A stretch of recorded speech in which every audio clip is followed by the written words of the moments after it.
What is something you'd suggest to add to our daily routine to empower ourselves? Quiet. We're too busy. We are so busy that we don't notice that we're not productive. Busy does not mean that you are producing. We are just spinning our wheels. And the great thinking and progress that we've made in this country, steam engines, telephones, automobiles, all types of things, spacecrafts, were done by people who had moments to think. We're moving so fast at breakneck speed. And if we get a free moment, we're on Twitter and Facebook and everything. It's the death of creativity. And I would challenge people to go back to meditation, and if you're spiritual, go back to prayer. If you're not, just go back to just laying still for a moment to clear your head, to hit the reset button. Because we are starting every day with the burdens from yesterday assaulting us in today. Let's put a comma between all of that. Shut it all down, and you'd be surprised what you can hear when you shut up. Too many times we have put so much focus on teaching you to be good seed that we haven't taught you the power of good soil. And so when we come to soil issues, the seed ignores the soil.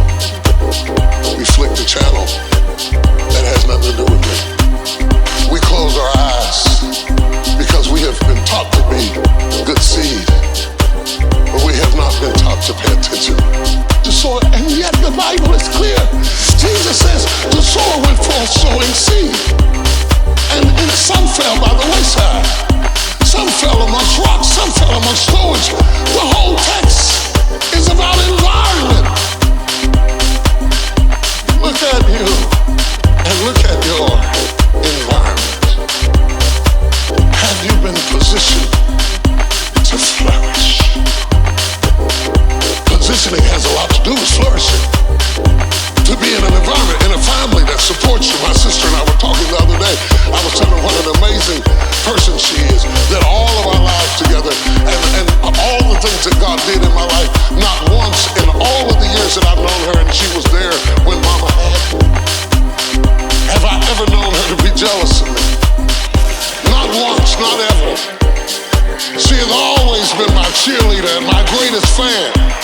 And she said, how could I be jealous of you? You're my brother. I said, a lot of people have siblings that hate them, that are jealous of them, that hope they choke.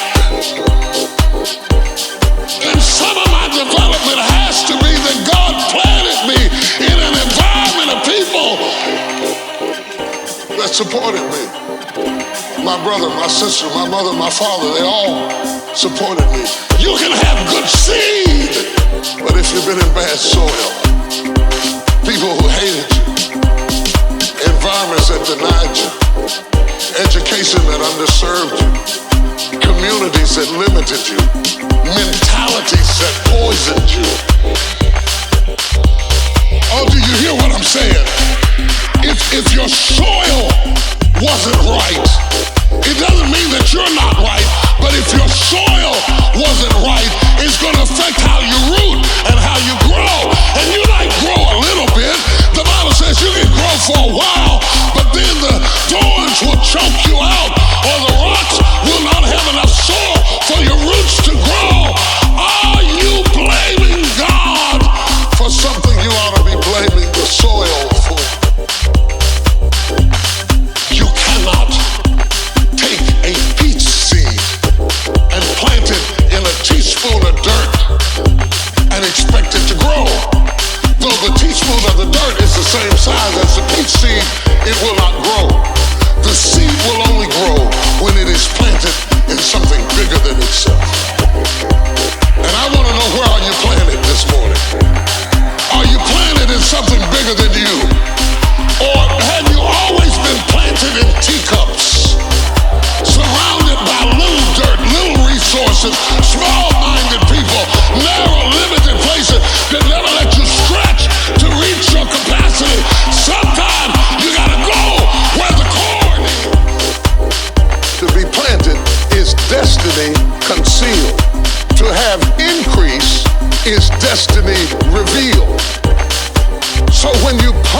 a seed, you don't plant it as if the planting were the final destination.